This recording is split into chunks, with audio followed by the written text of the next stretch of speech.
to Abstract Essay, where ideas take shape, thoughts find depth, and every conversation explores the art of thinking beyond the obvious. And today I have my special guest.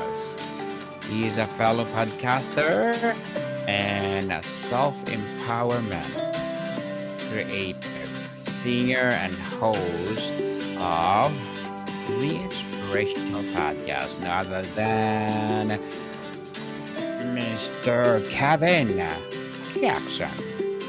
Hi Daniel, how you doing? I'm fabulous, fabulous, Mr. Kevin. And can you please introduce more about yourself that I miss? Absolutely. It's a pleasure to be here, Daniel. It's good to see you again. My name is Kevin Jackson. You can call me Kevie The Dreamer. I am a self-empowerment artist. I am a podcast host. I host the self-empowerment podcast that's called Cultivation with Kevie. Cultivation is spelled with a K, and it is a play on the word cultivation, where we basically just grow through what we go through. I talk about things that I've been through and how I overcame them, and I talk to people about what they've been through. And the objective is just to pay that forward to help somebody else out that may be going through it. Mr. Kevin, thank you so much for sharing your Thank you. knowledge and wisdom to the world. And thank you so much for sharing your podcast to the world as well. And today, let's talk about grow through what you go through. Interesting topic indeed. So, what was the specific moment or symptom that made you realize you were not just stressed, but were actually experiencing burnout? What did it feel like? I've been experiencing burnout for a very long time. So I am a nurse by trade, and we all went through COVID, right? So COVID was a crazy time, and a lot of people, especially in the hospital, we went through burnout. But I've been burnout long before COVID. So I've just been just doing what I have to do, but realizing that I am not able to really be my true authentic self unless I'm addressing what I'm going through. So that's where growing through what we go through came from. So always looking for growth, always looking to just level up in some way, be better than I was before in some instance. And sometimes being better is literally just getting up out of bed, showing up, not doing anything extraordinary. So just recognizing that, I would say I recognized that I was burnt out probably, I would say maybe 2 years into my career. So I started nursing in 2010. I was burnt out by 2012, and I'm still doing it in 2025. So that's a long time. But uh, I guess I'm just able to just turn off myself for other people. I'm a caregiver. I take care of other people, and I know that in the moments that I meet people in the hospital, more times than not, that's the lowest point of their life. They didn't ask to be in the hospital. They didn't ask to be there. So I'm just trying to help them through that, and just trying to position myself through that, and also be present for other people is literally where the show came from. Mr. Kevin, grow through what you go through is a popular saying. Based on your experience, what does growing through burnout actually look and feel like as opposed to just getting over it? Yeah, I would say all of us at some point, I think, are going to deal with burnout. I think even if you love what you do, life is just heavy. There's just a lot going on. It's just a heavy climate in the world today. So I think that when you are experiencing that burnout, but you also, again, you show up and you just want to be better, be stronger, be wiser, and just not give up in a sense and just keep going, whether it's for yourself or for showing up for somebody else. I think that that is really what growing through what you're going through means. You're finding that light at the end of the tunnel, and you are leveling up in the sense of you are reaching. I'll speak for myself. So reaching for a goal, building a brand, having a podcast, but still working a 9 to 5, working in the hospital in particular has been very challenging. But knowing that in order for me to get to the end goal, which is for me to be a solo entrepreneur where I can be financially free and I can be um, have that freedom of choice to not have to rely on having a job and having to show up for a job that is not my choosing. Basically, just growing to that point of where do I need to be at to reach that level. I'm not ready yet. I'm not there yet. I'm still not financially where I want to be. So getting to that end goal that you see for yourself, that vision that you have, that that dream that you have for yourself, or just whatever it is that you're working for, it typically involves a little bit of growth. It involves something that you have to go through and to overcome to get there. And I always say, if it was easy, everybody would be doing it. So, and also, if it wasn't worth it, it would just come to you easy. So what is worth having, you got to go through something to get it. So just working through it and growing while you go through it. Yes, keep growing, people. Go through it. The growing process. Burnout often shatters our series of self, especially if our identity was tied to our productivity. How do you navigate the process of redefining who you are beyond our output? Yeah, again, working a 9 to 5, working as a nurse at the moment, working for somebody else, but trying to build something for myself. And I think even if you're not in that place, there's something in your life, the people that are listening right now, there's probably something in your life that you really want to do. There's probably something that keeps you up at night, as they say, or keeps that light on within you. And it's something that really makes you just light up, and it's something that you really dream of. Um, so you just have to just commit to the process. Again, if it was worth having, or excuse me, if it wasn't worth having, then it would probably just come to you easily, and you probably would lose it easily. It wouldn't sustain. But what you are working towards and building towards, when you have to go through some stuff to get something, that's going to last a little bit longer, because you have to go through some processes to get to that place. I imagine it as like, the people that are achieving to climb Mount Everest, or some, crazy feat. The journey, you see this light at the end of the tunnel, and you're going to go through some stuff along that journey to get there. So it's just really just staying the course. And when it comes to burnout, giving yourself grace, realizing that, today, if there's something out, so I'll speak from this place. Me working in a hospital, I work 3/12s, so I have 4 days off during the week. So during my 3 days that I work, that's all about work. I center my schedule around work, getting my enough rest to get through that day, and I don't really work on anything else. I don't really work on my brand or anything like that. When I have my 4 days off, sometimes a win for me today is honestly just getting up out of bed and making sure that I have a meal for the day. I'm just going to be transparent here. Sometimes I'm just so tired and exhausted from what my life has put me through and what I'm building towards, and just the fatigue and the mental strife from my job, that I just have to give myself grace and celebrate the little wins. So getting up out of that bed and not being depressed, and not, letting myself succumb to the thoughts of, oh, I'm a failure, or I should have been here by now.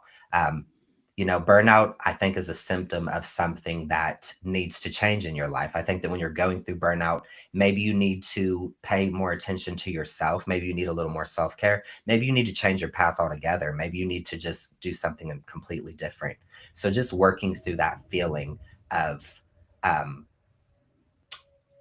working through that feeling of burnout, and not giving up. It's okay to stop. It's okay to rest, but don't stop, and give yourself grace, and know that if you just did one thing today, it's one thing that you did, and be proud of that. Celebrate the little wins, because the little wins make up for the big wins. Yes, people, baby steps, baby step. So when you are in the depth of burnout, even small tasks feel impossible. What is the first tiny intentional action you took to start reclaiming your power? The first thing that I started to do was recognizing how I talk to myself, and I say this a lot, um, because I just want people to just be easy on themselves. If you're anything like me, I'm extremely hard on myself. I'm overly critical. I will put myself down before anybody else has that opportunity to put me down. And I realized that I was just being extra hard on myself for no reason. Nobody is perfect. None of us are. We all have the same 24 hours in a day. And if you are going through something, okay, you're going through something, that's okay. It's a part of life. Don't let it beat you up. Just take that moment to just calm yourself through it. For me, I'll talk out loud. I'll talk out loud to myself. I call it talking to God. I'll just talk out loud to God as if he's in front of me, and which he is. He's in all things. He's everywhere. But I'll just have a conversation and I'll just talk through whatever it is that I'm going through, and that helps me to just let it out. It helps me to just the let it out of my internal and putting it out into the external, so it's not, dealing with that. I'm not dealing with that inside my body or any of that kind of stuff. But I would just say that it just, for me, the first thing is just giving myself grace, talking to myself nicely, and not being overly critical with myself, and not taking in external things, like not comparing yourself to other people, and realizing that their journey is different from your journey. And they you may look at somebody and you may think, wow, they are so cool, or wow, they just really have it all together, and I can't wait to be where they're at in their life. But you may be meeting them at chapter 20. You're not at their chapter 1. It's okay if you're at chapter 1 right now. You're going to be at chapter 20. Give yourself that grace and just keep going. And I say this too because, we get tired, and it's okay to rest for a bit. It's okay to just take a breather. Just don't stop. Just take a breather, take a relaxation rest, and then keep going later. That's okay. Just be gentle with yourself is what I'll say. Yes, consistency, people, consistency, even it's hard. You need to do it. Our culture often equates power with pushing through. How did your definition of power have to change from being forceful to being receptive or boundaries? That's a good one. Um, I think a lot of us may look at somebody that's being forceful, or somebody that is, I'll use this example. So I'm going through a really challenging time with overcoming my people pleasing nature. Um, and again, I'm giving myself grace through that. It's something that I have been through my whole life. So dealing with something for so long, you're not going to heal that overnight. You're not going to find that solution overnight. It's literally a journey. It's literally, like you said, baby steps. Just take it one step at a time. And I always think of it as it's a marathon, not a sprint. So just give yourself that grace. Again, I keep saying that, but you know, being forceful, it doesn't have to be. You don't have to be forceful and think that that means that you're powerful, and or you have to be like abrasive or even assertive. You can just, sometimes if you struggle with speaking up, or sometimes if you struggle with sharing your voice, just give yourself that grace, and take those baby steps. And even if you speak up but it's quiet, and you're shuddering through it, and your voice is shaking and you're quivering, you're still braver than if you didn't say anything. So I think I just really want to highlight that. I just really want people to just realize that, bravery is literally, it's not the absence of fear, it's working through that fear. So you may be quivering in your boots and people may not be able to see that. You may appear confident. Um, but just, just go through it, and just know that it doesn't have to look like anything. It doesn't have to look like, um, whatever someone else's idea of success is, or what their idea of bravery, or um, forcefulness, or being powerful is actually just speaking up for yourself, no matter how quiet that is, or just um, honoring yourself, I'll say. Because sometimes, like you said earlier with boundaries, sometimes it's hard to set that boundary, not only for other people but for yourself. Sometimes you really just have to just start with where you're at, and acknowledging it, recognizing it, and then just working through it within yourself. That's bravery right there, because you're not just succumbing to an unhealthy pattern. You're committing to change and wanting to be better. So again, I'm going to keep saying it. Give yourself grace. Yes, and very well said, Mr. Kevin. Very well said. Thank you. And what role did setting firm boundaries play in your recovery, and how did you learn to set them without guilt? I'm still going through that currently. It's not, it's not linear. It's just a journey. It's something that you work on every day. And I think that with practice, and I think that with just being bound and committed to change and saying, I'm tired of this, I'm tired of this pattern. I want to do something different. I want to be more like this, or I want that in my life. Just committing to that and knowing that the process typically is not an easy process, but it's worth it. It's worthy. So for me, giving myself the grace um, to basically to sit with myself and to say, okay, this isn't comfortable for me. And because a big thing that I have trouble with is I have a trouble with speaking up if I feel like, especially if I'm like close to that person. If I'm close to that person, I feel like, okay, if I say something to them, they're not going to respect me anymore. They're not going to value anymore. They're going to get mad at me. They're going to attack me. Whatever that unhealthy belief is or that fear, that's just rooted in just complete delusion and absurdity. It has no realness to it. So just practicing little things, I would say practicing and, maybe not saying anything to that person, but maybe journaling through it. That's been a big thing for me that's helped me to overcome some things. It's just writing down how I feel and getting it out of me and putting it somewhere outside of me so that I'm not feeling that anymore. Um, Again, just giving myself grace and just working through it and just knowing again that it's a process. It's not going to happen overnight, and you just got to just keep doing it, and it'll get easier the more that you do it. And I'm not there yet, but I'm getting there, and I think that you should be proud of yourself if you even get started, because not everybody does.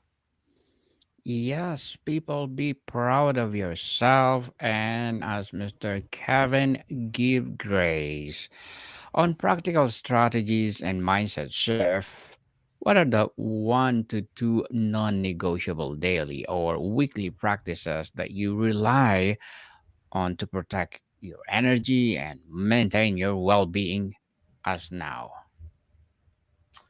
Yeah, I would say I always have to have a moment to myself. I always have to have a moment of rest, and it's not always just a moment to sleep or a moment to sometimes when I say rest, it just means not being a part of some kind of not even that it's laborious or anything, just anything that is outside of my day by day routine. Sometimes that means that I have to give a little more of myself. And sometimes I just need to recharge. Sometimes I just really need to have that moment.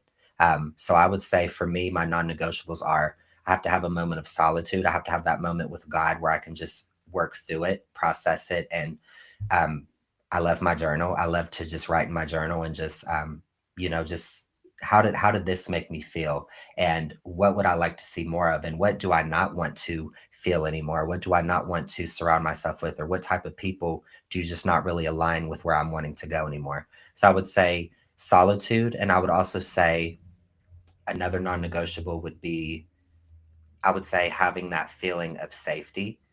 If something doesn't feel right, if something within my spirit, I'll call it I always say your compass, your intuition is your compass. If something is not settling right with you, there's a reason for that. I call it God, but whatever you identify with, or whatever you use in your life that you use as for guidance, that your inner voice, your intuition is there to guide you. And if it's telling you that something doesn't feel right or something is just not right here, don't think that it's gaslighting you, and don't think that you're crazy. Don't think that something's wrong with you. There's something with this situation that's not settling with you. So if it doesn't feel right, then it probably isn't right. So I would say those two things, just trusting your intuition, trusting your gut, and trusting yourself. Indeed, trust yourself, people, and give grace as well. How did you shift your internal dialogue from one criticism, like, why I can't handle this, or to one compassion, like, what do I need right now? shifting your inner voice, or what you tell yourself, how you talk to yourself, and not allowing yourself to believe the safety things that I'll say safety because in your childhood, you probably form these beliefs to protect yourself, but they're not real beliefs. They are literally just a result of maybe trauma that you've been through or just the life that has been given to you. And it's just a result of how you've been socialized and how you have presented in the world. So, unraveling those things and realizing that some of the things that you've told yourself about yourself, for me, a big thing that I have to work through is I'm not worthy. I have to work with that quite a bit. We all are worthy. We all are worthy. There's not a person that I wouldn't meet that I wouldn't find some kind of worth in them. So if I can find worth in other people, why can't I find worth in myself? We are all worthy. So don't listen to the negative things that you say about yourself. You don't have to be negative with yourself. None of us are perfect. None of us are without fault, but that's okay because we don't have to be without fault. Um, build your strengths, hone your craft, build your voice, and tune into the things that bring you joy, and sit with those things, and don't worry about what you're missing out on or what you're lacking. Focus on what is here, what is present. It's almost like when you have a moment of when you lose something or you lose somebody. Sometimes you have to realize that that's just alignment, and that's just everything kind of working itself out, and everything shifting to be more aligned with where you're presently at and where your life is at. um, and I would say, just be, instead of being afraid or fearful or uncomfortable or upset, hurt, whatever it is from what you've lost, remember what you have. Remember how blessed you are. Remember the people that are in your life. Remember that you have breath in your body. You have a roof over your head. You have food and water to drink and to eat. And you're blessed. You're blessed in that instant regard. And there's people that don't have that. And there's people that go through unimaginable things that you could never imagine.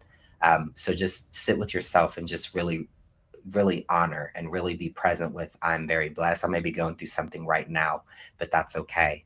And give yourself, again, I keep saying it, give yourself the grace to just overcome it, um, and to just realize that you can do this and that you can make it. So changing that inner voice, changing that inner dialogue, how you talk to yourself or what you've been um, raised or what you yourself believe within yourself, more times than not, it's coming from a place of safety.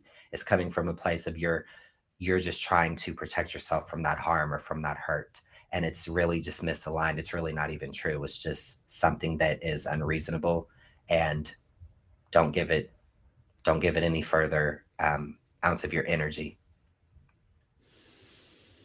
Mr. Kevin, what is the most helpful thing a friend, partner, or a manager can do or say to someone experiencing burnout?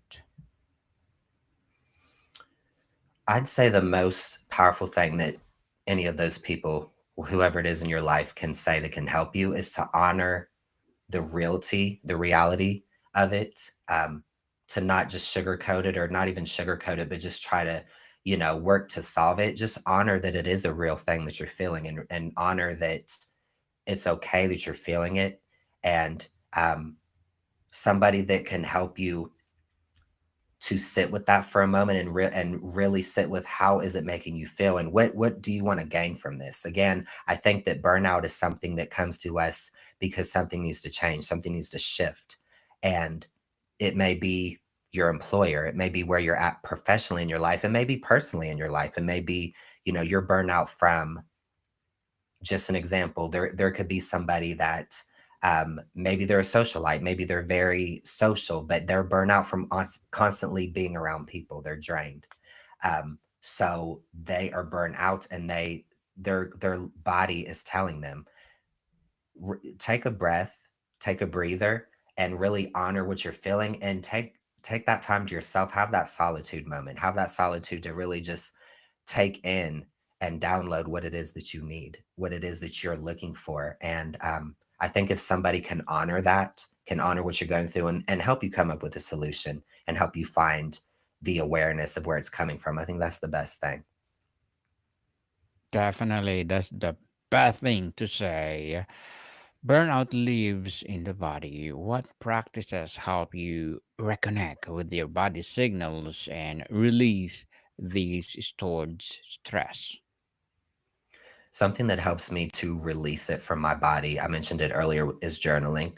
Um, Writing in a journal, and if there's anybody out there that maybe that seems like a lot, or maybe that's not something that aligns with them, sometimes if you really just grab a notebook, grab a scratch pad, grab a post-it note, something, or even just grab your iPhone or whatever your phone devices that you use, and just type how you feel. Just let it out. You could write a letter to yourself. You could write a letter to the person that you're feeling something towards, or whatever the situation is. You don't have to send it. Just let it out, release it, and really, it's just for you. So I would say releasing that, finding that release in some way. Some people, are talented and they write music, they write songs, and that helps them to release it. So if you have that gift, do that. Go on a nice run, get in the gym, do something that lets you to release that and let that out. For me, when I'm burnout and when I'm stressed, I feel it in my chest. I feel it in my gut. I feel anxiousness and nervousness with my heart is beating faster. And I feel my stomach, like I can feel the digestion process like speeding up, and it makes my stomach like feel like kind of nauseous or kind of nervous, whatever that feeling is. So when that happens, I think it's good for you to just find that release, whatever it is that you like to do. Um, I mean, if you're an influencer, if you're somebody that wants to just record a video, just verbally say it, do a little vlog, talk about what you're going through and just release it. You don't have to give it to anybody. And when I say release it, I don't mean post it or any of that if you don't want to. I mean, release it out of yourself and just let it be like a love letter to yourself and what you're going through. It doesn't have to even be positive. It could just be you letting out all the negative things. I would just say finding that release. Spill the beans, people, to help you relieve your stress. For sure, Mr. Kevin, before we wrap up our discussion for today, I'm inviting you to please do listen to my other podcast, people. My other podcast, because my abstract essay is already in fifth season, abstract poetry in second season, I'm a book 101 review in fifth season too, comedy 101 in second season, I'm a food 101 in fifth season as well. Geography 101 and fourth season. I'm a baby podcast. Law 101 and mental health 101. Love letters in third season and movie 101 review and music 101 in fourth season and science 101 and sex 101 in its first season. Please listen to them wherever you listen your podcast. So, Mr. Kevin, if you could speak to yourself at the lowest point of your burnout, what would you tell knowing what you know to yourself? I would say that honor what you're feeling. Don't be afraid of what you're feeling. For me, being burnout in my nursing career, being burnout in the hospital, I felt like, what does this mean for me? If I can't, I have to have a 9 to 5 to survive. So if I can't handle this, what does that mean for me? What I would go back and tell myself is it gets better. It's okay. Um, Again, it was identifying a shift that needed to happen within me. Maybe, um, well, I will say, what happened for me was I realized that I had to change how I was looking at it. I used to go into my job, full transparency here, and I felt like I was bonded. I felt like I was in bondage, and I just felt like there was no escape. And I'm not talking about just the job in general. I'm talking about the feeling of I'm going through difficulties in my life and I'm struggling, and I don't feel like I'm really making a difference personally, and I don't feel like I'm really happy. I'm not fulfilled. I'm not finding anything from this. But when I realize that it's a privilege what I do to take care of other people and to help them, that I realize that I'm of service and that I need to be present for them, that helped me. It helped me to realize that it's not about me in that moment, that it's about them, and that I am honoring them. I'm there at that moment as a vessel of God and the God in me to just be present for them. It could just be listening to them. It could just be being present and being silent, just being somebody being there for them. Again, some of these people have nobody. Some of these people are at the lowest point of their life and they didn't ask to be here. They didn't say, I'm going to take a vacation to the hospital next Tuesday. life happen, right? So I would say realizing that it's a shift that needs to happen within myself, within my personal life, um, and maybe in my professional life, but also being grateful for the gift that I've been given, being aware of the privilege that is life, and just basically, I'll make it short at this point. Long story long is I would just say it goes on. You'll get through it, and at this moment, literally, when you wake up, it'll be all over. So just keep going. Keep going indeed, and consistency and baby steps. So, Mr. Kevin Jackson, thank you so much for sharing your knowledge and wisdom to the world. So, can you please invite our listeners to support your podcast, your advocacy, or whatever projects that you're doing right now? Thank you so much, Daniel. I am the host of Cultivation with Kevie. Cultivation with Kevie is spelled with a K. You can listen to that wherever you get your audio podcasts. I'm on Apple Podcasts. I'm on Spotify, pretty much everywhere. I'm in the process of being on YouTube very soon, so stay tuned for that. A one-stop shop for me where you can find me everywhere is www.keviethedreamer.com. It's my website. My episodes are also posted in the blog, and you'll get a little more behind the scenes content, some more information about what I'm going through in my life and the guests that I highlight. And yeah, that's me. And thank you so much thank you, Daniel, and thank all of you out there for the support. And I just appreciate it. Yes, people will support Mr. Kevin Jackson because if you support him for sure, more and more empowering episodes of the podcast itself, more and more empowering advocacy to come. So, Mr. Kevin, thank you so much for your time. Thank you. More to come, people. See you soon.